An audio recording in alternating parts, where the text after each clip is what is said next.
Hello friends, welcome to my channel success ITI classes. दोस्तों, आज की क्लास यूपी पीसीएल टीजी2 के लिए बहुत ही शानदार मैराथन क्लास होने वाली है। इससे पहले कल की क्लास में हम लोग यूपी पीसीएल टीजी2 के लिए बहुत ही अच्छे अच्छे क्वेश्चन की प्रैक्टिस किए हैं। जो लोग नहीं देखे हमारे चैनल पर जाकर देख सकते हैं। उससे भी पहले हम लोग डीआरडीओ टेक्नीशियन है इलेक्ट्रीशियन ट्रेड के लिए क्लासेस ले रहे थे, जिसमें transformer, DC motor, DC generator, magnetism, electronics और भी बहुत से टॉपिक पर क्वेश्चन की प्रैक्टिस किए हैं, जिसमें हम लोग मैराथन क्लास भी कंप्लीट किए थे। इससे पहले वाली सभी क्लासेज आप लोग हमारे चैनल पर जाकर देख सकते हैं। अब हम लोग शुरू करते हैं क्वेश्चन नंबर 1 से। क्वेश्चन नंबर 1 में पूछा गया है, ट्रांसफार्मर में विद्युत शक्ति का संचरण प्राथमिक से द्वितीयक तक किसके माध्यम से होता है। देखिए, ट्रांसफार्मर में क्या होता है, एक कोर होती है, ये हो गई कोर। कोर पर दो वाइंडिंग होती है, जैसा कि आप लोग जानते हैं। एक को हम लोग बोलते हैं प्राइमरी वाइंडिंग, एक को बोलते हैं सेकेंडरी वाइंडिंग। जिधर हम लोग सप्लाई कनेक्ट कर देते हैं, एसी सप्लाई ट्रांसफार्मर में देते हैं, तो जिधर सप्लाई से कनेक्ट करते हैं वाइंडिंग को, उधर हम लोग की प्राइमरी वाइंडिंग होती है, और जिधर लोड कनेक्ट करते हैं उधर सेकेंडरी वाइंडिंग होती है। अब क्या होता है कि जब हम लोग सप्लाई कनेक्ट कर दिया, तो सप्लाई जब दे दिया, करंट जाएगी, तो यहाँ पे एक मैग्नेटिक फ्लक्स का निर्माण होता है। ये मैग्नेटिक फ्लक्स कोर से होता हुआ इस तरीके से चलता है। इसी मैग्नेटिक फ्लक्स यानी चुंबकीय फ्लक्स के द्वारा पावर का ट्रांसफर, शक्ति का संचरण प्राइमरी टू सेकेंडरी होता है। तो आइए देख लेते हैं कौन सा ऑप्शन सही है। ऑप्शन नंबर सी में दिया हुआ है, चुंबकीय फ्लक्स के द्वारा ट्रांसफार्मर में विद्युत शक्ति का संचरण प्राथमिक से द्वितीयक तक किसके माध्यम से होता है, चुंबकीय फ्लक्स के द्वारा। Option number C. अगला क्वेश्चन, क्वेश्चन नंबर 2 में पूछा गया है, जब आयरन हानि और कॉपर हानि बराबर होती है तब ट्रांसफार्मर की दक्षता कितनी होती है। आधी, एक चौथाई, अधिकतम, शून्य। देखिए, ट्रांसफार्मर में दो तरीके के लॉसेज होते हैं। एक हमारा होता है आयरन लॉस, जिसको बोलते हैं फिक्स लॉस, यानी ये लोड के साथ वेरी नहीं करता है। दूसरा लॉस होता है कॉपर लॉस, जो वेरिएबल लॉस होता है, ये लोड के साथ वेरी करता रहता है। ये दोनों लॉस, आयरन लॉस और कॉपर लॉस, जब आपस में बराबर हो जाते हैं तो एक कंडीशन हम लोग की आती है मैक्सिमम एफिशिएंसी की। ट्रांसफार्मर की मैक्सिमम एफिशिएंसी यानी अधिकतम दक्षता की कंडीशन यही होती है कि जब आयरन लॉस और कॉपर लॉस बराबर हो जाएं, ट्रांसफार्मर की दक्षता अधिकतम होती है। तो यही क्वेश्चन में पूछा था, आयरन हानि और कॉपर हानि बराबर है तो ट्रांसफार्मर की दक्षता कितनी हो जाएगी, अधिकतम हो जाएगी। Option number C. अगला क्वेश्चन, ट्रांसफार्मर की वाइंडिंग के प्रतिरोध के कारण होने वाली हानि को किस नाम से जाना जाता है। देखिए, कोई भी हमारी वाइंडिंग हो, वहाँ पे कोई ना कोई कॉपर का मटेरियल हो या एल्यूमिनियम का मटेरियल हो। वैसे तो हम लोग वाइंडिंग को मैक्सिमम कॉपर के मटेरियल से ही करते हैं। तो जब वहाँ पे कॉपर होगा तो उसका कुछ ना कुछ अपना रेजिस्टेंस तो ज़रूर होगा। अब जब रेजिस्टेंस होगा तो वहाँ से करंट जब जाएगी, प्रतिरोध कहीं भी हो वहाँ से करंट जाएगी, तो वो अपने आप में क्या करेगा, I²R+ को क्रिएट कर देता है, जिसको हम लोग बोलते हैं कॉपर लॉस। तो यही क्वेश्चन में बोला था कि ट्रांसफार्मर की वाइंडिंग के प्रतिरोध के कारण होने वाली हानि को किस नाम से जाना जाता है। उसको हम लोग बोलते हैं कॉपर लॉस, जिसको हिंदी में बोलते हैं ताम्र हानि, यानी तांबे की हानि। Option number D. अगला क्वेश्चन, किस लोड पर कॉपर हानि शून्य होती है। देखिए, अभी हमने बताया कि आयरन लॉस हमारा लोड पर डिपेंड नहीं करता, लेकिन कॉपर लॉस लोड पर डिपेंड करता है। अब देखिए, कॉपर लॉस जो होता है I²R के समानुपाती होता है। तो पूछा है किस लोड पर कॉपर हानि शून्य होगी। आई हमारा मान लीजिए लोड है, तो अगर हम लोग जीरो लोड देते हैं, शून्य लोड, तो कुल मिला के I² लॉस जीरो हो जाएगा। तो कहने का मतलब यह है कि शून्य लोड पर अगर हम लोग कोई भी लोड नहीं देते हैं ट्रांसफार्मर पर, तो हमारा कोई भी कॉपर लॉस नहीं होने वाला, लेकिन आयरन लॉस होगा। तो यहाँ पे कॉपर लॉस की बात किया है कि कॉपर हानि शून्य कब होगी, जब शून्य लोड होगा तो कॉपर लॉस शून्य हो जाएगा। Option number D. अगला क्वेश्चन, ट्रांसफार्मर का आउटपुट वोल्टेज इनपुट वोल्टेज से अधिक होने पर ट्रांसफार्मर को क्या कहा जाएगा। स्टेप अप टाइप का ट्रांसफार्मर, स्टेप डाउन टाइप का ट्रांसफार्मर, ए व बी दोनों, इनमें से कोई नहीं। देखिए, याद रखिएगा, दो तरीके का ट्रांसफार्मर होता है। एक होता है स्टेप अप ट्रांसफार्मर, एक होता है step down transformer. Step up transformer का काम होता है, देखिए इसमें लिखा हुआ है स्टेप अप, अप का मतलब बढ़ाना। तो ये वोल्टेज को बढ़ा देता है स्टेप अप ट्रांसफार्मर, और करंट को घटा देता है। क्योंकि हमारी ट्रांसफार्मर में पावर जो होती है वो कांस्टेंट होती है, P = V/I जो होती है कांस्टेंट होती है। तो वोल्टेज बढ़ाएगा तो करंट को घटाना पड़ेगा ताकि हमारा पावर कांस्टेंट रहे। तो क्वेश्चन में ये बोला है कि आउटपुट वोल्टेज इनपुट वोल्टेज से अधिक है। इसका मतलब कि हम लोग अगर 220 वोल्ट दे रहे थे तो 440 वोल्ट मान लीजिए मिल गया। आउटपुट पर ज़्यादा वोल्टेज मिल गया तो हमारा ट्रांसफार्मर किस प्रकार का होगा, स्टेप अप प्रकार का हो जाएगा, ऑप्शन नंबर ए। अगला क्वेश्चन, शेल टाइप ट्रांसफार्मर में चुंबकीय पथ की संख्या क्या होती है। देखिए दो तरीके का हमारा ट्रांसफार्मर की कोर बनती है। एक होता है कोर टाइप, जिसमें देखिए अभी हमने बनाया था जिसको इस तरीके से मैग्नेटिक फ्लक्स चलता है जिसको एक ही रास्ता मिल रहा है। एक होता है शेल टाइप। शेल टाइप का जो कंस्ट्रक्शन होता है कुछ इस तरीके से होता है कि यहाँ पे दो चुंबकीय फ्लक्स का रास्ता मिलता है, एक इस तरीके से मिलता है और एक इस तरीके से। जहाँ पे दो चुंबकीय फ्लक्स का रास्ता मिल जाता है उसको हम लोग बोलते हैं शेल टाइप कोर। तो वहाँ पे शेल टाइप ट्रांसफार्मर में चुंबकीय पथ की संख्या कितनी हो जाएगी, 2, ऑप्शन नंबर बी। अगला क्वेश्चन, निम्नलिखित में से कौन से ट्रांसफार्मर की साइज न्यूनतम होगी। देखिए साइज और केवीए फ्रिक्वेंसी में एक रिलेशन होता है। देखिए फ्रिक्वेंसी एफ जो होती है इन्वर्सली प्रोपोर्शनल होती है किसके, साइज के या केवीए रेटिंग के। साइज या केवीए रेटिंग साइज के इन्वर्सली प्रोपोर्शनल होती है। अब देखिए यहाँ पे केवीए रेटिंग सबकी सेम है लेकिन फ्रिक्वेंसी अलग अलग है। तो हमने क्या बताया, फ्रिक्वेंसी और साइज एक दूसरे के इन्वर्सली प्रोपोर्शनल होते हैं। तो जिसकी फ्रिक्वेंसी ज़्यादा होगी उसकी साइज कम होगी। तो यहाँ पे सबसे ज़्यादा फ्रिक्वेंसी दिया हुआ है ऑप्शन नंबर सी में दिया हुआ है 200 हर्ट्ज। तो यहाँ पे ऑप्शन नंबर सी से ये हो जाएगा 2 kVA 200 हर्ट्ज का जो ट्रांसफार्मर होगा उसकी साइज न्यूनतम होगी यानी सबसे कम होगी। इस क्वेश्चन में देखिए केवीए रेटिंग सबकी सेम है लेकिन फ्रिक्वेंसी ही अलग अलग थी। इसका ऑप्शन नंबर सी सही है। अगला क्वेश्चन, ट्रांसफार्मर में प्राइमरी व सेकेंडरी वाइंडिंग के बीच इंसुलेशन प्रतिरोध कितना होता है। देखिए ट्रांसफार्मर की जो वाइंडिंग होती है वो इलेक्ट्रिकली कनेक्ट नहीं होती है, मैग्नेटिकली कनेक्ट होती है। ये भी क्वेश्चन एग्जामिनेशन में पूछा जाता है। ये जो वाइंडिंग है इसका कोई इलेक्ट्रिकली कनेक्शन नहीं है, जैसे कि हमारी तार है इसको ले आकर इस तरीके से कहीं जोड़ा नहीं गया है आपस में, तो इलेक्ट्रिकली कनेक्शन नहीं है लेकिन मैग्नेटिकली यानी कोर के द्वारा कनेक्ट है। तो यहाँ पे इंसुलेशन प्रतिरोध जो मिलता है हम लोग को अनंत मिल जाता है, ऑप्शन नंबर डी। अगला क्वेश्चन, ट्रांसफार्मर की कोर के लेमिनेशन पर इनेमल परत की कोटिंग क्यों की जाती है। देखिए ट्रांसफार्मर की कोर जो होती है हम लोग उसको लेमिनेटेड करके बनाते हैं। लेमिनेशन करने से एडी करंट लॉस या जिसको बोलते हैं भंवर द्वारा हानि कम हो जाती है।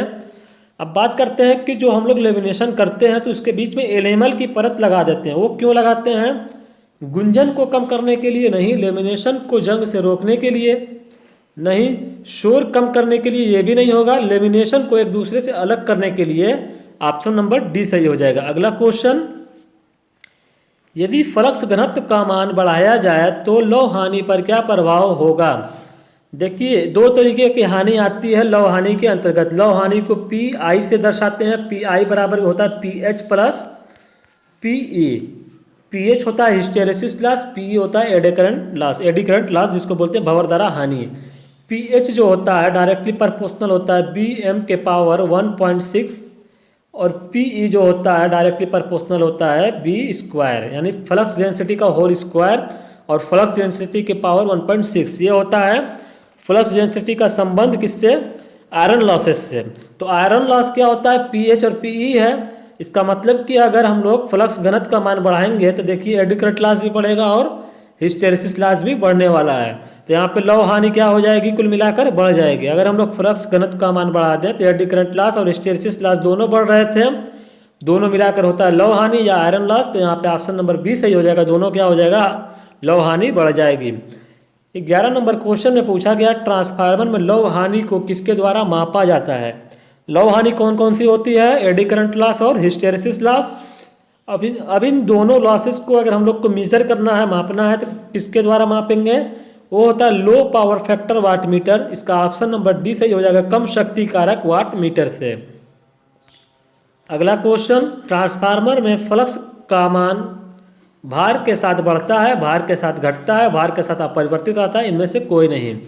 देखिए ट्रांसफार्मर में जो फ्लक्स होता है समीकरण जो मिलता है हम लोग को ई बराबर 4.445 m FN, ये हम लोग को समीकरण मिलता है। ये भी क्वेश्चन पूछा जाता है फ्लक्स का नेचर कैसा होता है, वो मैक्सिमम होता है। देखिए 5m है, m का मतलब मैक्सिमम। ऑप्शन में आप लोग को ये भी दे देता है कि RMS मान होता है, एवरेज मान होता है, मैक्सिमम मान होता है। तो याद रखिएगा मैक्सिमम मान का फ्लक्स होता है ट्रांसफार्मर में। अब बात करते हैं फ्लक्स का मान लोड के साथ क्या वेरी करता है, नहीं, भार के साथ अपरिवर्तित रहता है, ऑप्शन नंबर सी। अगला क्वेश्चन, ट्रांसफार्मर में फ्लक्स का मान होता है, देखिए अभी हमने क्वेश्चन जो बोला था वही क्वेश्चन आ भी गया कि ट्रांसफार्मर में फ्लक्स का मान क्या होता है, आरएमएस मान, एवरेज मान, अधिकतम मान, उपरोक्त तो सभी थे। याद रखिएगा अधिकतम मान होता है, जैसा कि अभी हमने दिखाया था लिखकर फार्मूला, E बराबर 4.44 FN, यहाँ पे 5M क्या है, मैक्सिमम यानी अधिकतम मान का फ्लक्स होता है, ऑप्शन नंबर सी। अगला क्वेश्चन, एक ट्रांसफार्मर में इंसुलेशन के फेल होने का क्या कारण है। देखिए इंसुलेशन क्या होता है, जैसे कोई वायर होता है उसके ऊपर हम लोग एक इंसुलेशन की परत चढ़ा देते हैं, अगर वो फेल हो जा रहा है इंसुलेशन तो उसका कारण क्या हो सकता है, नमी भी हो सकता है। जब नमी होगा तो उसकी जो इंसुलेशन होगी, इंसुलेशन की डाइलेक्ट्रिक कांस्टेंट एक होती है, वो कमज़ोर हो जाएगा तो इंसुलेशन फेल हो सकता है। उच्च वोल्टेज भी कारण हो सकता है इंसुलेशन के फेल होने का। कुंडलन अगर ओवर हीट हो रही है, ज़्यादा गर्म, ये भी कारण हो सकता है। इसका ऑप्शन नंबर डी सही हो जाएगा, उपरोक्त सभी। क्वेश्चन नंबर 15 में पूछा गया, इनमें से कौन ट्रांसफार्मर का भाग नहीं है, breather, Buchholz relay, conservator tank, exciter. देखिए हम लोग अगर ट्रांसफार्मर आप लोग पढ़े होंगे तो उसमें ब्रीदर के बारे में पढ़े होंगे। ब्रीदर में क्या होता है, सिलिका जेल भरा होता है जो कि बाहर से जाने वाली नमी को अवशोषित कर लेता है, ट्रांसफार्मर में नमी को नहीं जाने देता है। बुखोल्ज रिले की बात कर लें तो यही बुखोल्ज रिले हमारा ट्रांसफार्मर में लगा रहता है जो कि इंटरनल फॉल्ट से प्रोटेक्शन देता है। कंजर्वेटर टैंक हमारा आधा लेवल का ऑयल उसमें भरा होता है जो कि ट्रांसफार्मर को सुरक्षा देता है। ज़्यादा हीट होता है तो तेल ऊपर उठता है, कंजर्वेटर टैंक में चला जाता है। ज़्यादा जब कमी होती है ट्रांसफार्मर में तो कंजर्वेटर टैंक से तेल ट्रांसफार्मर में चला जाता है। ये सब काम होता है कंजर्वेटर टैंक का। तो ये तीनों तो ट्रांसफार्मर में होते हैं, लेकिन एक्साइटर जो दिया हुआ है ऑप्शन नंबर डी में, ये ट्रांसफार्मर का भाग नहीं है। एक्साइटर या उत्तेजक क्या होता है, ये ट्रांसफार्मर में नहीं होता है। जैसे हम लोग सिंक्रोनस मोटर जब पढ़ेंगे तो उसमें हम लोग डीसी सप्लाई जब देते हैं रोटर पर, एसी तो हम लोग स्टेटर पर दे देते हैं सिंक्रोनस मोटर में, लेकिन जब रोटर पर हम लोग डीसी सप्लाई देते हैं वो बाई एक्साइटर देते हैं, जिसको हम लोग डीसी शंट जनरेटर को बोल देते हैं कि एक्साइटर हो गया। तो यहाँ पे ऑप्शन नंबर डी सही हो जाएगा। अगला क्वेश्चन, ट्रांसफार्मर निम्न में से किसको परिवर्तित नहीं करता है। देखिए वोल्टेज को तो परिवर्तित करता है ट्रांसफार्मर, स्टेप अप करता है, स्टेप डाउन करता है, वोल्टेज को घटा देगा या वोल्टेज को बढ़ा देगा तो इसको परिवर्तित करता है। और करंट भी परिवर्तित हो जाती है वोल्टेज के अकॉर्डिंग, अगर वोल्टेज बढ़ाएगा ट्रांसफार्मर तो करंट को घटा देगा, वोल्टेज घटाएगा तो करंट को बढ़ा देगा। आवृत्ति को परिवर्तित नहीं करता है ट्रांसफार्मर, इसका ऑप्शन नंबर सी सही हो जाएगा। आवृत्ति ट्रांसफार्मर में हमेशा कांस्टेंट होती है, ये कभी भी परिवर्तित नहीं होती है। ट्रांसफार्मर किस प्रकार की डिवाइस है, स्टैटिक, रोटेटिंग, चुंबकीय, ये सभी। आप लोग ट्रांसफार्मर देखे होंगे, सभी लोग ट्रांसफार्मर देखे होंगे, लेकिन ट्रांसफार्मर में कोई भी मूवेबल पार्ट यानी कि घूमने वाला पार्ट नहीं देखे होंगे जो कि रोटेटिंग पार्ट्स हो। यही कारण है कि स्टैटिक डिवाइस होता है। ट्रांसफार्मर किस प्रकार की डिवाइस है, स्टैटिक डिवाइस है। यही रीज़न होता है कि ट्रांसफार्मर जो होता है सभी मशीन से सबसे ज़्यादा एफिशिएंट होता है, सबसे ज़्यादा इसकी एफिशिएंसी होती है, 98% तक एफिशिएंसी होती है ट्रांसफार्मर की, जो कि अदर कोई भी मशीन की एफिशिएंसी इतनी ज़्यादा नहीं होती है। तो ट्रांसफार्मर किस प्रकार की डिवाइस है, स्टैटिक डिवाइस है, और इसकी एफिशिएंसी इसी कारण ज़्यादा होती है। अगला क्वेश्चन, ट्रांसफार्मर में इनमें से इसे परिवर्तित करने के लिए किया जाता है। ट्रांसफार्मर का उपयोग क्यों किया जाता है, आवृत्ति को परिवर्तित करने के लिए नहीं, पावर को परिवर्तित करने के लिए ये भी नहीं होगा, शक्ति गुणांक परिवर्तित करना होता है नहीं, वोल्टेज को परिवर्तित करना होता है। जैसे हम लोग जनरेटिंग स्टेशन पर 11 kV पर जनरेशन करते हैं, अब उस 11 kV को जनरेटिंग स्टेशन पर जनरेट कर लिया, वो जनरेटिंग स्टेशन कहाँ होता है, हिली एरियाज, पहाड़ी एरिया वगैरह में होता है। बहुत दूर दराज के एरिया में जनरेटिंग स्टेशन सेटअप किया जाता है। अब वहाँ पे जब जनरेट कर लेते हैं हम लोग 11 kV को, तो वहाँ से हम लोग को घर तक सप्लाई ले आना होता है। तो उसके लिए क्या करना होता है, हाई वोल्टेज पर पहले ट्रांसमिशन करना होता है, क्योंकि हाई वोल्टेज पर ट्रांसमिशन के अपने एडवांटेज होते हैं। ये सब हम लोग पावर सिस्टम के जब क्वेश्चन पढ़ेंगे तो उसको हम लोग डिटेल में देखेंगे। तो हाई वोल्टेज पर ट्रांसमिशन करना है, कहने का मतलब कि 11 kV को हाई वोल्टेज में अब कन्वर्ट करना पड़ा, तो वहाँ पे हम लोग को ट्रांसफार्मर की आवश्यकता होगी। फिर ट्रांसमिशन करते हैं, प्राइमरी ट्रांसमिशन, सेकेंडरी ट्रांसमिशन, फिर प्राइमरी डिस्ट्रीब्यूशन, सेकेंडरी डिस्ट्रीब्यूशन, इस तरीके से हमारा घरों तक सप्लाई आती है। तो कहने का मतलब यह था कि ट्रांसफार्मर किसको परिवर्तित करता है, वोल्टेज को, ऑप्शन नंबर डी। अगला क्वेश्चन, ट्रांसफार्मर एक उपकरण है जो निम्न कार्य करता है। एसी को डीसी में परिवर्तित करता है। ये तो रेक्टिफायर का काम होता है। डीसी को एसी में परिवर्तित करता है, ये भी नहीं करता है ट्रांसफार्मर। एसी को डीसी तथा डीसी को एसी में परिवर्तित करता है, ये सब काम जो होता है रोटरी कन्वर्टर करता है।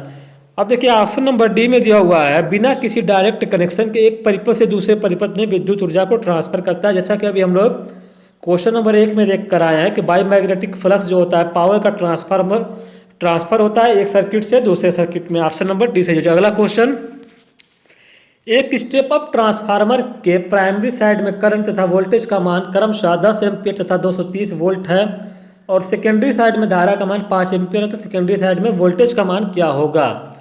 देखिए ट्रांसफार्मर में ट्रांसफार्मेशन रेशियो होता है। क्या होता है? ट्रांसफार्मेशन रेशियो, जिसका फार्मूला होता है E2 बटे में E1 बराबर N2 बटे में N1 बराबर I1 बटे में I2।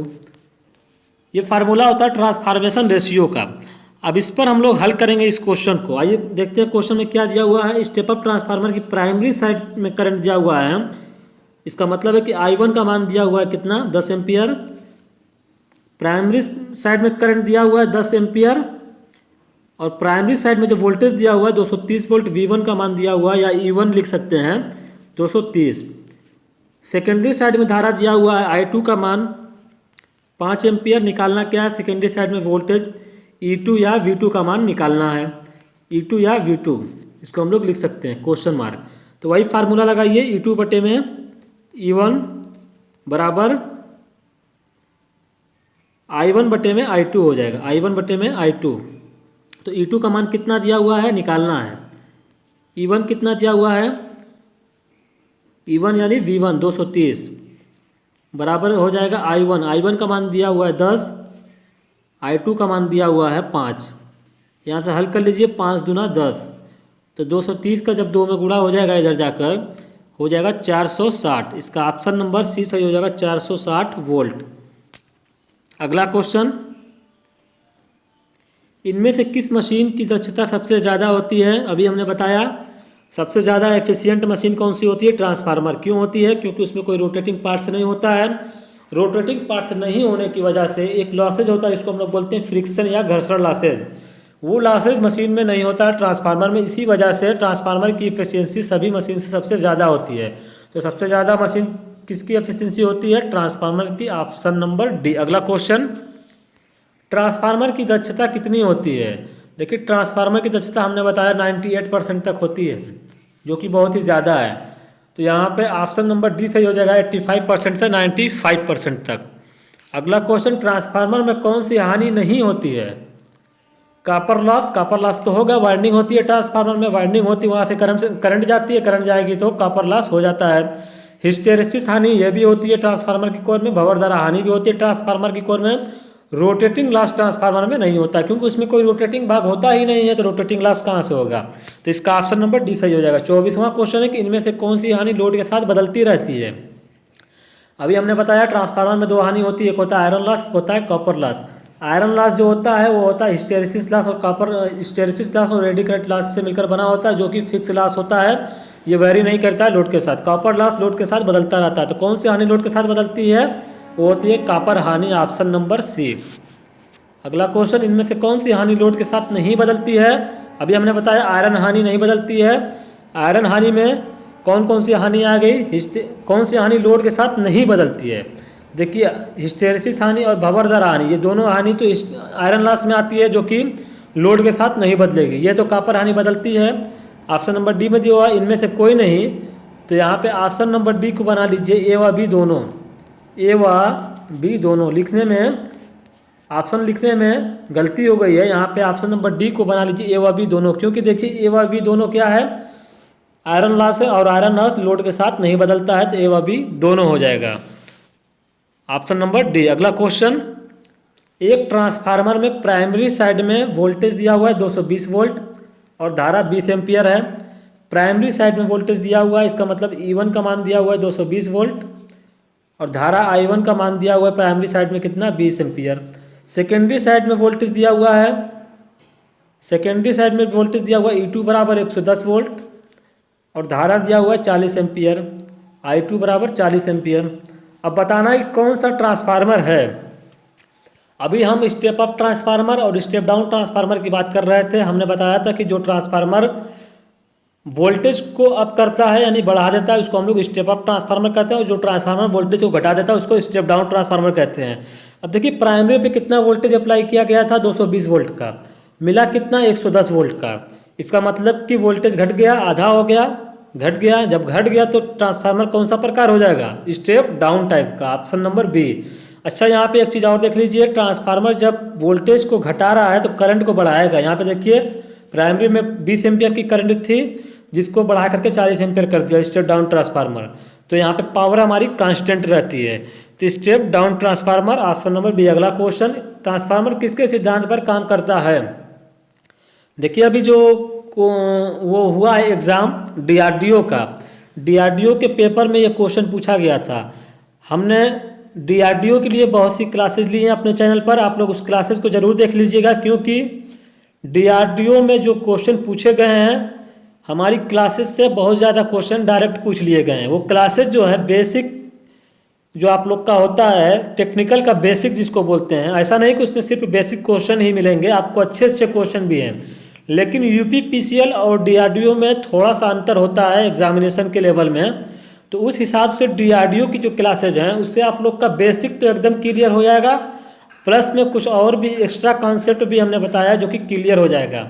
तो आप लोग पिछली क्लासेज DRDO की जितनी भी क्लासेज हैं उसको जरूर देख लीजिए। देखिए ट्रांसफार्मर किसके सिद्धांत पर काम करता है, सेल्फ प्रेरण, म्यूचुअल इंडक्शन, ताप प्रभाव, रासायनिक प्रभाव। रासायनिक प्रभाव पर तो सेल या बैटरी काम करता है, यहाँ पे ट्रांसफार्मर जो काम करता है म्यूचुअल इंडक्शन जिसको बोलते हैं पारस्परिक प्रेरण, तो ऑप्शन नंबर बी सही हो जाएगा। अगला क्वेश्चन, ट्रांसफार्मर के कार्य करने का सिद्धांत क्या है। ओम का नियम, फ्लेमिंग का नियम, किरचॉफ का नियम, फैराडे का नियम। देखिए ट्रांसफार्मर की जो कोर होती है, कोर पे हमने बताया कि दो वाइंडिंग होती है, प्राइमरी वाइंडिंग और सेकेंडरी वाइंडिंग। अब अगर हम लोग प्राइमरी वाइंडिंग पे जब हम लोग फ्लक्स वो देते हैं, करंट देते हैं, यहाँ पे फ्लक्स बनता है जो कि कंडक्टर को काटेगा, क्योंकि ये फ्लक्स अल्टरनेटिंग नेचर का है, क्योंकि AC सप्लाई हम लोग दिए हैं। जब ये फ्लक्स कंडक्टर को काटता है तो Faraday law of electromagnetic induction apply हो जाता है। Faraday law of electromagnetic induction के बारे में आप लोग पढ़े होंगे। Faraday law of electromagnetic induction Faraday का विद्युत चुंबकीय प्रेरण का नियम बोलता है कोई भी कंडक्टर मैग्नेटिक फ्लक्स को काटे या मैग्नेटिक फ्लक्स कंडक्टर को काटे, जब दोनों के बीच में रिलेटिव मोशन होता है तो वहाँ पे एक EMF का निर्माण हो जाता है। तो ट्रांसफार्मर के कार्य करने का सिद्धांत क्या है, फैराडे का नियम, ऑप्शन नंबर डी। अगला क्वेश्चन, फैराडे के नियम के अनुसार विद्युत वाहक बल उत्पन्न होता है जब कंडक्टर फ्लक्स को काटता है, जब फ्लक्स कंडक्टर को काटता है, जब कंडक्टर तथा फ्लक्स दोनों स्थिर रहते हैं, ए व बी दोनों सही है। हमने बताया कि जब फ्लक्स कंडक्टर को काटे या कंडक्टर फ्लक्स को काटे तो दोनों कंडीशन में EMF का निर्माण होगा, लेकिन दोनों के बीच में रिलेटिव मोशन होना चाहिए, दोनों की गति अलग अलग होनी चाहिए। तो यहाँ पे ऑप्शन नंबर डी सही हो जाएगा, ए व बी दोनों, जब कंडक्टर फ्लक्स को काटे, जब फ्लक्स कंडक्टर को काटे तो विद्युत वाहक बल फैराडे के नियम के अनुसार मिल जाता है। अगला क्वेश्चन, किसी ट्रांसफार्मर में दो प्रेरणिक कुंडलियाँ किस तरह जुड़ी होती हैं। देखिए हम लोग ट्रांसफार्मर की जो कॉइल बनाए थे अभी कोर, उसमें हम लोग कॉइल को किस तरीके से देखे थे, एक कॉइल यहाँ थी, देखिए फिर से बना लेते हैं फिगर। ये हो गई ट्रांसफार्मर की कोर। थोड़ा जल्दी जल्दी हम इसलिए पढ़ाते हैं तो क्योंकि हम सोचते हैं कि कम समय में ही आप लोग को ज़्यादा से ज़्यादा क्वेश्चन की प्रैक्टिस कराया जा सके, ताकि आप लोग का UPPCL TG2 का एग्ज़ाम आप लोग को मालूम ही होगा कभी भी हो सकता है। अब UPPCL के द्वारा UPPCL TG2 का एग्ज़ाम कभी भी कराया जा सकता है, तो इसलिए हम सोच रहे हैं कि ज़्यादा से ज़्यादा क्वेश्चन आप लोग को प्रैक्टिस कराया जाए, इसलिए थोड़ा सा स्पीड हम ज़्यादा रखते हैं। वैसे आप लोग कमेंट बॉक्स में बता सकते हैं कि स्पीड को थोड़ा स्लो करना चाहिए या स्लो नहीं करना चाहिए। तो चलिए आइए हम लोग क्वेश्चन देखते हैं। क्वेश्चन में पूछा था कि दो प्रेरणिक कुंडलियाँ, जो कुंडलियाँ थी दो, वो किस तरीके से जुड़ी होती हैं। तो हम लोग क्या देख रहे हैं, ये इलेक्ट्रिकली नहीं जुड़ी होती हैं, इलेक्ट्रिकली नहीं जुड़ी होती, ये कोर के द्वारा जुड़ी होती हैं। कोर का मतलब मैग्नेटिक फ्लक्स इसमें से जाता है, चुंबकीय रूप से जुड़ी होती है, लेकिन इलेक्ट्रिकली यानी विद्युत रूप से नहीं जुड़ी होती हैं। तो ऑप्शन नंबर ए में दिया हुआ विद्युत रूप से तथा चुंबकीय रूप से अलग अलग, चुंबकीय रूप से अलग और विद्युतीय रूप से संबंधित, विद्युतीय रूप से अलग और चुंबकीय रूप से संबंधित।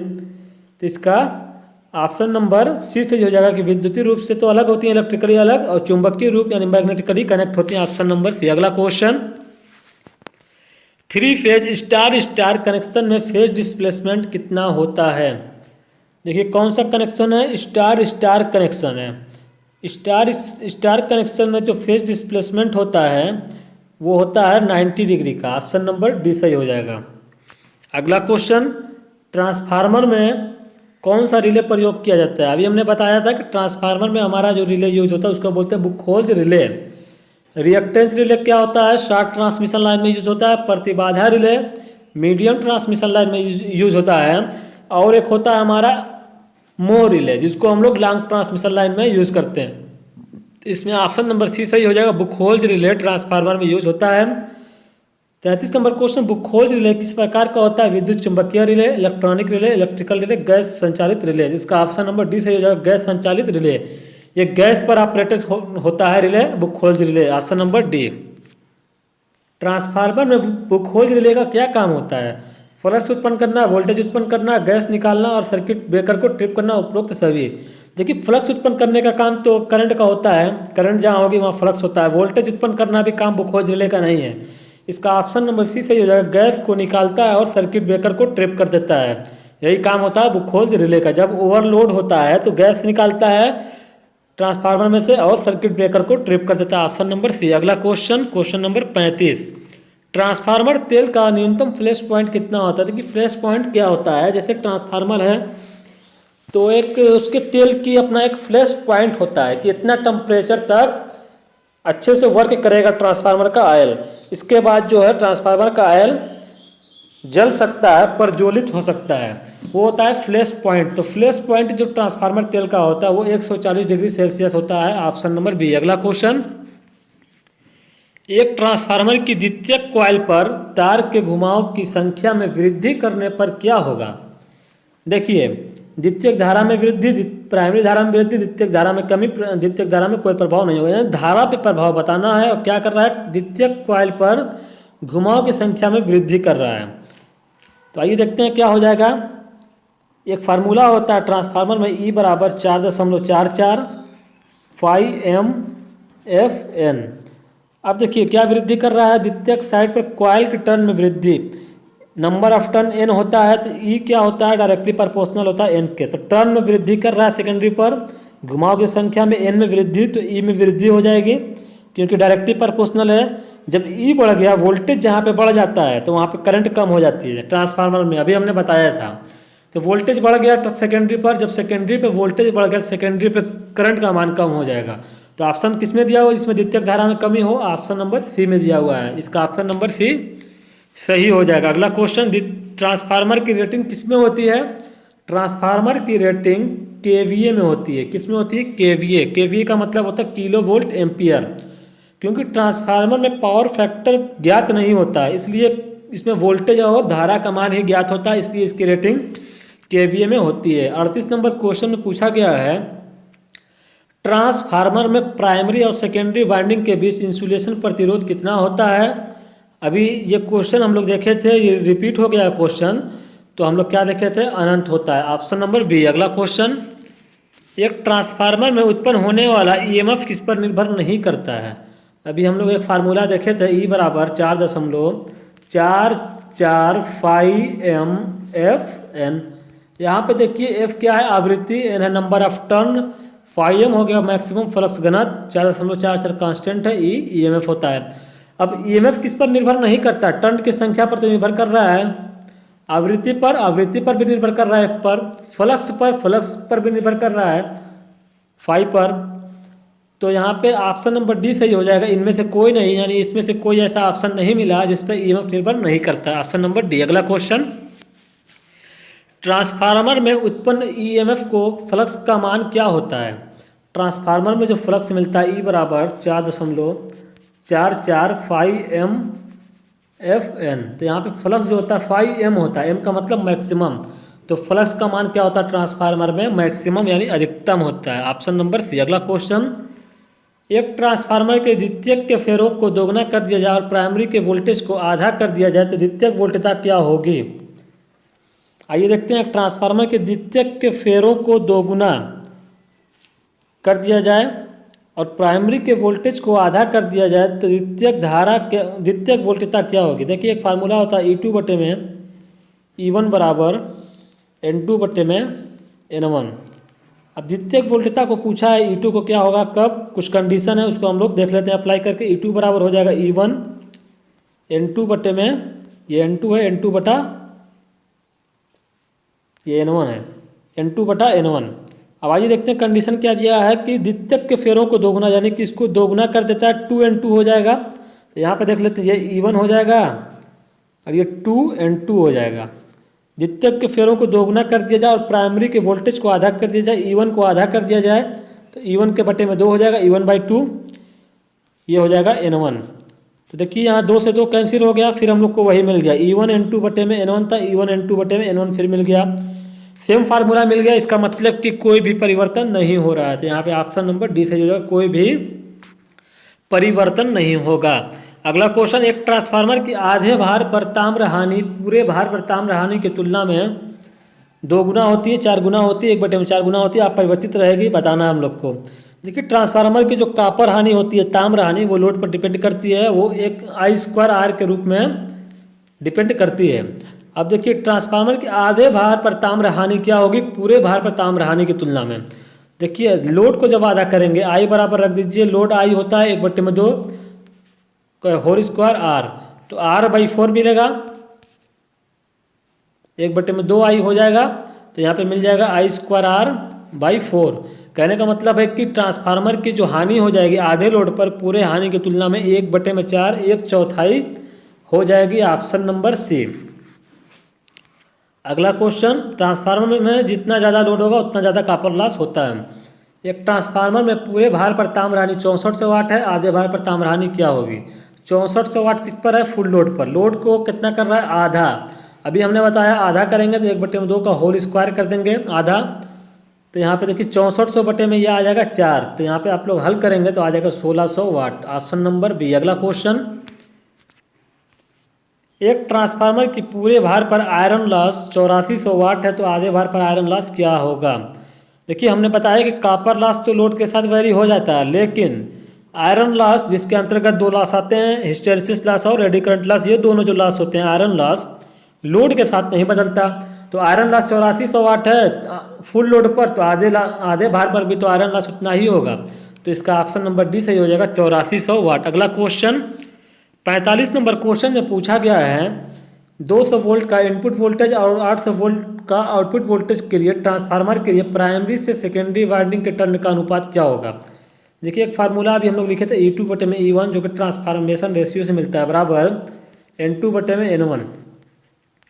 निकालना क्या हम लोग को, ट्रांसफार्मर के लिए प्राइमरी से सेकेंडरी वाइंडिंग के टर्न का अनुपात। प्राइमरी से सेकेंडरी, ये हमारा सेकेंडरी से प्राइमरी है, तो इसको प्राइमरी से सेकेंडरी करिए तो N1 बटे में N2 करिएगा तो क्या हो जाएगा, E1 बटे में E2, N1 बटे में N2 जब होगा तो E1 बटे में E2।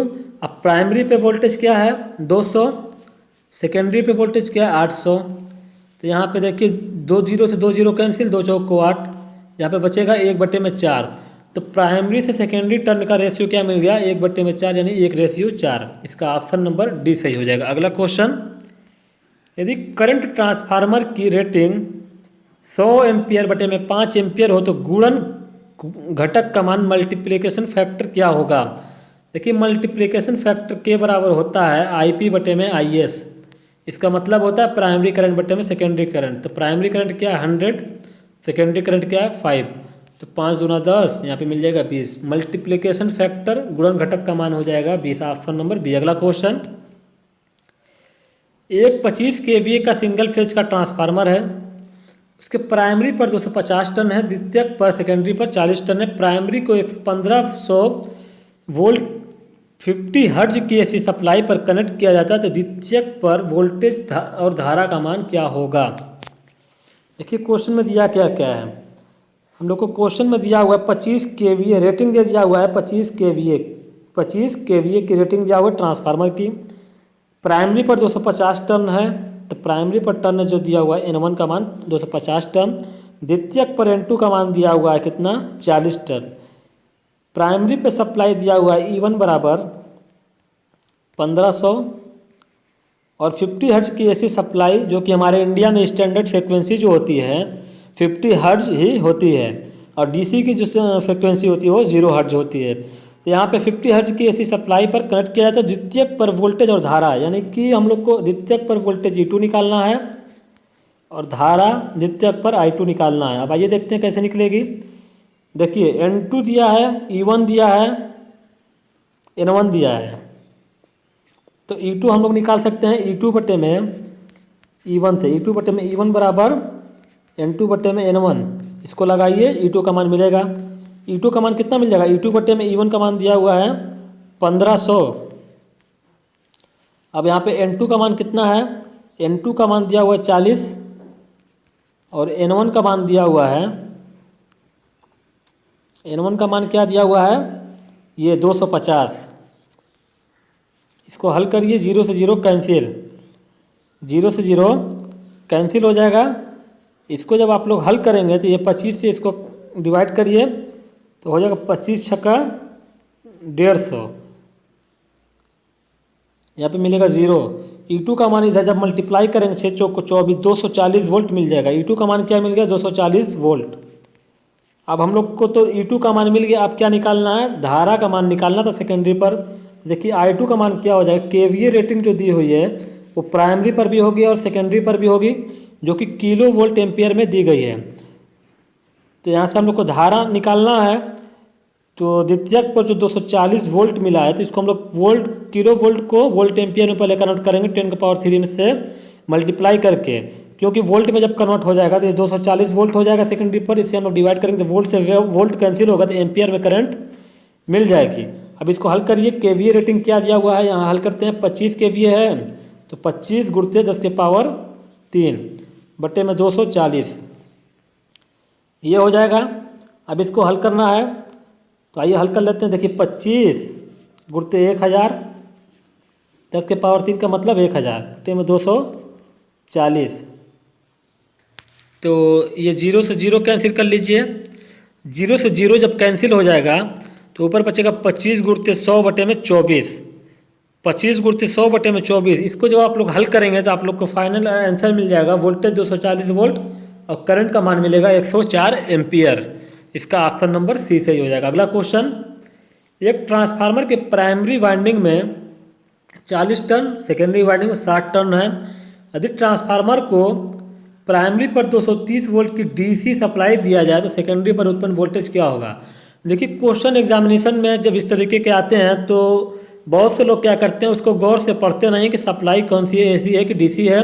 वो क्या करते हैं, फार्मूला लगा लेते हैं, E2 बटे में E1 बराबर लगा लेंगे N2 बटे में N1, इस पर जो भी आंसर आएगा उसको टिक करके चले आएंगे। उन लोग को समझ में आता है कि क्वेश्चन सही हो गया, लेकिन गौर नहीं करते कि सप्लाई जो है DC दे दिया गया है।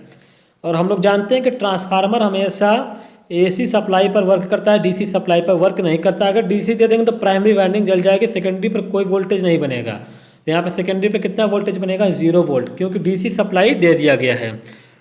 अगला क्वेश्चन 49 नंबर क्वेश्चन में बोला गया, एक ट्रांसफार्मर की कुल हानि निम्न पर निर्भर करती है, वोल्टता पर, वोल्टता और धारा पर, धारा पर, वोल्टता और धारा उनके बीच के कोण पर। देखिए ट्रांसफार्मर की कुल हानि जो होती है वोल्टता और धारा पर निर्भर करती है, इसका ऑप्शन नंबर बी सही हो जाएगा। इसीलिए ट्रांसफार्मर की रेटिंग KVA में होती है। अगला क्वेश्चन 50 नंबर क्वेश्चन, एक ट्रांसफार्मर को रेटेड वोल्टेज की AC सप्लाई से कनेक्ट किया गया है तो भिनभिनाहट या हमिंग की आवाज़ आती है, तो क्या कारण हो सकता है, short circuit, open circuit, core का कंपन, कोर की अनुचित व्यास। तो इसका ऑप्शन नंबर सी सही हो जाएगा, कोर का कंपन। कोर जो कंपन करता है तो उससे भिनभिनाहट या हमिंग की आवाज़ आती है। अगला क्वेश्चन, निम्न में से किस दो हानि को मिलाकर कोर हानि कहा जाता है। देखिए हमने बताया कोर जो होता है उसमें हिस्टेरेसिस लॉस और एडी करंट लॉस होता है, जो कि आयरन लॉस का पार्ट होता है। इन्हीं दोनों हानि को मिलाकर हम लोग बोलते हैं कोर हानि। तो हिस्टेरेसिस हानि और भंवर द्वारा हानि, ऑप्शन नंबर सी। अगला क्वेश्चन, ट्रांसफार्मर की कोर को लेमिनेटेड क्यों किया जाता है। देखिए ट्रांसफार्मर की जो कोर होती है उसको हम लोग क्या करते हैं, कोर को पतली पतली पट्टियों में तोड़कर लेमिनेटेड करके बनाते हैं। इसके बीच में वर्निश का लपेट देते हैं ताकि वाइंडिंग को अलग करने के लिए, जैसा कि अभी हमने क्वेश्चन में देखा था। ये जो लेमिनेशन करते हैं पतली पतली पट्टियों में तोड़कर क्यों करते हैं, उसी के बारे में पूछा है। तो इसको हम लोग करते हैं इसलिए कि भंवर द्वारा हानि, जिसको बोलते हैं एडी करंट लॉस, कम करने के लिए। इसका ऑप्शन नंबर ए सही हो जाएगा, भंवर द्वारा हानि कम करने के लिए। अब क्वेश्चन नंबर 53 में पूछा ट्रांसफार्मर में कोर के लेमिनेशन की मोटाई कितनी होती है। जो कोर का लेमिनेशन था अभी हमने देखा था, ये जो कोर का लेमिनेशन करते हैं पतली पतली पट्टियों में तोड़कर, तो इसका जो मोटाई होती है वो कितनी होती है, वो होती है 0.3 mm से लेकर 0.5 mm तक। Option number C. अगला क्वेश्चन, ट्रांसफार्मर की कोर को सिलिकॉन स्टील की क्यों बनाते हैं। सिलिकॉन स्टील हम लोग यूज करते हैं ट्रांसफार्मर की कोर में, क्योंकि ट्रांसफार्मर की कोर को सिलिकॉन स्टील का जब बना देंगे तो उससे हिस्टेरेसिस लॉस कम हो जाता है। क्या हो जाता है, हिस्टेरेसिस हानि कम हो जाती है। Option number C. Question number 55 number question में बोला गया ट्रांसफार्मर की कोर को हिस्टेरेसिस हानि से बचाने के लिए सिलिकॉन स्टील की कोर बनाते समय सिलिकॉन की कितनी मात्रा मिलाया जाता है। देखिए सिलिकॉन स्टील की कोर तो बनाते हैं क्योंकि हिस्टेरेसिस लॉस कम करना होता है। अब सिलिकॉन कितना मिलाते हैं, वो होता है 3 से 5%। बहुत ज़्यादा सिलिकॉन मिला देंगे तो कोर भंगुर हो जाती है, तो कोर टूटने लगती है। तो इसका ऑप्शन नंबर सी सही हो जाएगा, 3 से 5%। ट्रांसफार्मर में चुंबकीय प्रवाह का मार्ग होना चाहिए, कैसा होना चाहिए, हाई रिलक्टेंस, निम्न रिलक्टेंस, उच्च रिलक्टेंस, बहुत उच्च रिलक्टेंस। तो देखिए रिलक्टेंस क्या करता है, चुंबकीय फ्लक्स को रोक लेता है। तो हम लोग चाहते हैं कि ज़्यादा से ज़्यादा चुंबकीय फ्लक्स कोर के माध्यम से जाए ताकि इजिली पावर का ट्रांसफ़र हो सके। तो लो रिलक्टेंस हम लोग रखते हैं ताकि ज़्यादा से ज़्यादा फ्लक्स का प्रवाह हो सके। तो यहाँ पे ऑप्शन नंबर बी सही हो जाएगा, निम्न प्रति स्तंभ यानी लो रिलक्टेंस। अगला क्वेश्चन, ट्रांसफार्मर की कोर के निर्माण के लिए सबसे अच्छी सामग्री क्या है। कोर जो बनाते हैं उसके लिए सबसे अच्छी सामग्री जो होती है मटेरियल, वो होता है CRGO steel. CRGO steel, CRGO का फुल फॉर्म होता है, CRGO का full form cold rolled grain oriented steel. इसका ऑप्शन नंबर डी सही हो जाएगा। ट्रांसफार्मर में लौ हानि कैसे बदल जाती है, लोड के कम होने पर, लोड के ज़्यादा होने पर, लोड के अचानक बदलने पर, फ्लक्स घनत्व में बदलाव करने पर। तो हमने बताया कि लोड के साथ ट्रांसफार्मर की लौ हानि आयरन लॉस चेंज नहीं होता। हाँ फ्लक्स घनत्व में बदलाव होगा क्योंकि PI जो होता है डायरेक्टली प्रोपोर्शनल होता है किसके, Bm² फ्लक्स घनत्व के होल स्क्वायर, और PHB होता है directly proportional hysteresis loss Bm के पावर 1.6 के। तो फ्लक्स घनत्व को चेंज करके हिस्टेरेसिस लॉस और एडी करंट लॉस तो चेंज होगा, जिसको आयरन लॉस या लौ हानि बोलते हैं, लेकिन लोड के बदलने से नहीं होगा। तो कैसे बदल सकता है, फ्लक्स घनत्व में बदलाव करने पर। Option number D. अगला क्वेश्चन, वाइंडिंग प्रतिरोध के कारण होने वाली हानि को क्या कहा जाता है। देखिए जहाँ भी वाइंडिंग होता है वहाँ पे कोई ना कोई मटेरियल होगा, उसका अपना रेजिस्टेंस होगा, वहाँ से जब करंट जाएगी तो वहाँ पे हीट के फॉर्म में एक लॉसेज होता है I²R लॉस, जिसको बोलते हैं कॉपर लॉस। इसका ऑप्शन नंबर डी सही हो जाएगा, वाइंडिंग प्रतिरोध के कारण होने वाली हानि को कहा जाता है कॉपर लॉस। अगला क्वेश्चन, किस लोड पर कॉपर लॉस को शून्य माना जा सकता है। देखिए हम लोग जानते हैं कि शून्य लोड पर कॉपर लॉस शून्य होता है, क्योंकि जब शून्य लोड होगा I²R होता है कॉपर लॉस, आई लोड होता है, यहाँ पे जब कोई लोड नहीं होगा तो इसका मान 0 होगा। कुल मिला के हम लोग का शून्य लोड पर कॉपर लॉस का मान 0 हो जाता है। क्वेश्चन नंबर 61, ट्रांसफार्मर की दक्षता कब अधिकतम होती है। ट्रांसफार्मर की अधिकतम दक्षता होती है जब आयरन लॉस और कॉपर लॉस बराबर हो जाता है। Option number C. देखिए कुछ क्वेश्चन रिपीट हो गए हैं, अगली क्लास में हम लोग इस तरीके से इस पर भी ध्यान देंगे कि क्वेश्चन रिपीट ना हो। इसमें बाई मिस्टेक जो है थोड़ा सा क्वेश्चन रिपीटेड भी कोई क्वेश्चन आ गया है, ज़्यादा क्वेश्चन रिपीट नहीं है, आप लोग देख रहे होंगे कुछ क्वेश्चन रिपीट हो गया है। तो ट्रांसफार्मर का क्वेश्चन हम लोग देख रहे थे, क्वेश्चन नंबर 62, ट्रांसफार्मर में घर्षण हानि कितनी होती है। देखिए हमने इससे पहले देखा था कि कौन सी हानि नहीं होती है, तो हमने ये देखा था कि रोटेटिंग लॉस नहीं होता ट्रांसफार्मर में। अब क्वेश्चन ये है कि घर्षण हानि कितनी होती है। रोटेटिंग लॉस जब नहीं होगा तो घर्षण हानि नहीं होगी, तो घर्षण हानि क्या हो जाएगी, 0 हो जाएगी। 63 नंबर क्वेश्चन में पूछा गया ट्रांसफार्मर में आयरन लॉस ज्ञात करने के लिए कौन सा टेस्ट किया जाता है। देखिए 2 टेस्ट होता है, एक होता है शॉर्ट सर्किट टेस्ट, एक होता है ओपन सर्किट टेस्ट। 2 तरीके का लॉसेज भी होता है, एक होता है हिस्टेरेसिस लॉस और एडी करंट लॉस, जिसको मिला के बोलते हैं आयरन लॉस, एक होता है कॉपर लॉस। अब आयरन लॉस को ज्ञात करने के लिए हम लोग ओपन सर्किट टेस्ट करते हैं, और कॉपर लॉस अगर फाइंड आउट करना होता तो उसके लिए शॉर्ट सर्किट टेस्ट हम लोग करते हैं। तो यहाँ पे कौन सा सही हो जाएगा, आयरन लॉस ज्ञात करना है तो open circuit test, option number C. अगला क्वेश्चन, ट्रांसफार्मर पर ताम्र हानि प्राप्त करने के लिए कौन सा टेस्ट किया जाता है। अभी हमने बताया शॉर्ट सर्किट टेस्ट किया जाएगा। अगला क्वेश्चन, एक स्टेप अप ट्रांसफार्मर में टर्न का अनुपात क्या होगा? एक से अधिक, एक से कम, एक या एक से ज़्यादा या कम, कुछ भी हो सकता है। देखिए स्टेप अप ट्रांसफार्मर में टर्न का अनुपात क्या होगा? N2/N1 होता है। अब N2 हमारा क्या होता है? ज़्यादा होगा तभी तो स्टेप अप ट्रांसफार्मर में हमारा सेकेंडरी पे ज़्यादा वोल्टेज मिलेगा। तो यहाँ पे N2 जब ज़्यादा होगा, N1 कम होगा, तो इसका अनुपात हमेशा क्या मिलेगा स्टेप अप ट्रांसफार्मर में? एक से ज़्यादा। जिस बिंदु पर ट्रांसफार्मर ऑयल प्रज्वलित हो जाता है उसे किस नाम से जाना जाता है? देखिए हमने बताया था एक ट्रांसफार्मर में तेल का पॉइंट होता है, इसको बोलते हैं फ्लैश पॉइंट, जो कि 140 डिग्री सेल्सियस होता है। अब उस पर क्या होता है कि उस पर ट्रांसफार्मर का ऑयल जो होता है 140 डिग्री सेल्सियस तक अच्छे से वर्क कर लेता है, लेकिन उसके ऊपर टेम्परेचर देंगे तो प्रज्वलित हो जाएगा। तो वही पॉइंट जो होता है उसको हम लोग बोलते हैं फ्लैश पॉइंट। इसका ऑप्शन नंबर सी सही हो जाएगा, फ्लैश बिंदु या फ्लैश पॉइंट। दो कुंडलन के स्थान पर ऑटो ट्रांसफार्मर का मेन लाभ क्या है, मुख्य लाभ क्या है? देखिए एक हमारा 2 वाइंडिंग का ट्रांसफार्मर होता है, एक होता है ऑटो ट्रांसफार्मर जिसमें एक वाइंडिंग ही कनेक्ट किया जाता है।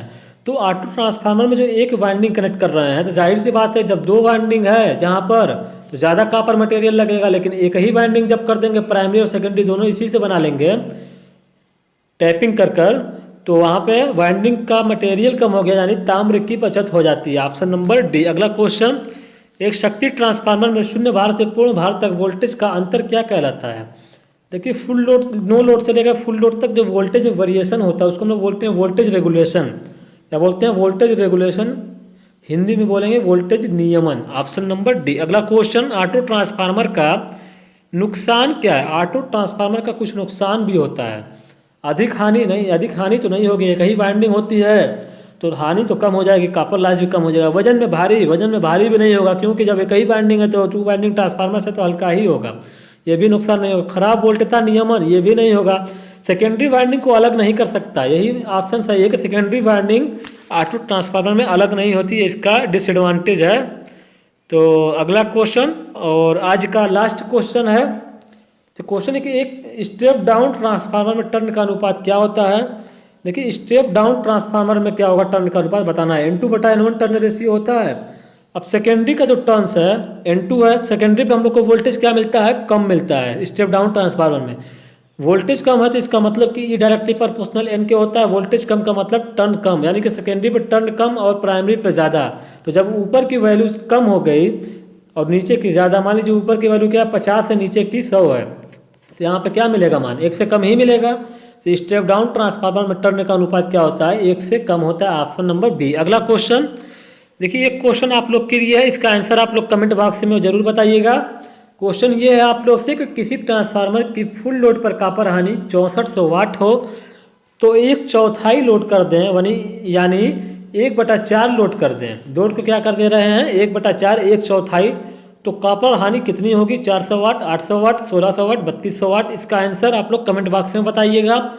अगर दोस्तों क्लास पसंद आई होगी आप लोग को तो हमारे चैनल को सब्सक्राइब ज़रूर कर दीजिएगा, आप लोग से रिक्वेस्ट है दोस्तों।